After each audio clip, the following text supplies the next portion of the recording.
vai fazer essa oração. Vamos acompanhar o Francisco. Francisco deu testemunho na última madrugada. Um ex-travesti mostrou reportagem sobre ele, mas olha aí que bênção hoje, né, Francisco? Louvado seja Deus, louvado seja Deus. E a noite? Firme com Cristo, me abençoando. Em dezembro de 96. Já está convidando para o casamento. Ex-travesti, em dezembro de 96. Está esse povo aqui, naquele casamento, lá em Campos Amor. A festa para 1000 pessoas, né? Vamos orar. Pai amado, Pai querido, graças te damos, meu Senhor, por esta hora, meu Senhor.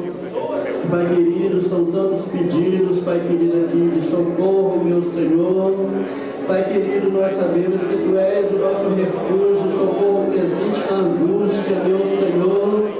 Meu Deus amado, esteja revestido de poder, Senhor, essas pessoas que pediram oração nesta hora, esteja consolando os corações desse jovem que foi assassinado, Pai querido, esteja consolando os corações de cada um que ficaram órfãos, Pai querido, meu Senhor amado, esse jovem também que outrora travesti, mas agora te aceitou, que o Senhor pode estar revestindo ele, Senhor da glória, fortalecendo ele, Pai amado, em nome de Jesus Cristo. Esteja trabalhando, Pai querido, aqui em cada causa representada, esteja dando a vitória para a glória do Teu santíssimo nome. Te peço ainda que o Senhor esteja nos revestindo aqui, para daqui a pouco fazermos a Tua obra como lhe apraz, em nome de Jesus. Amém.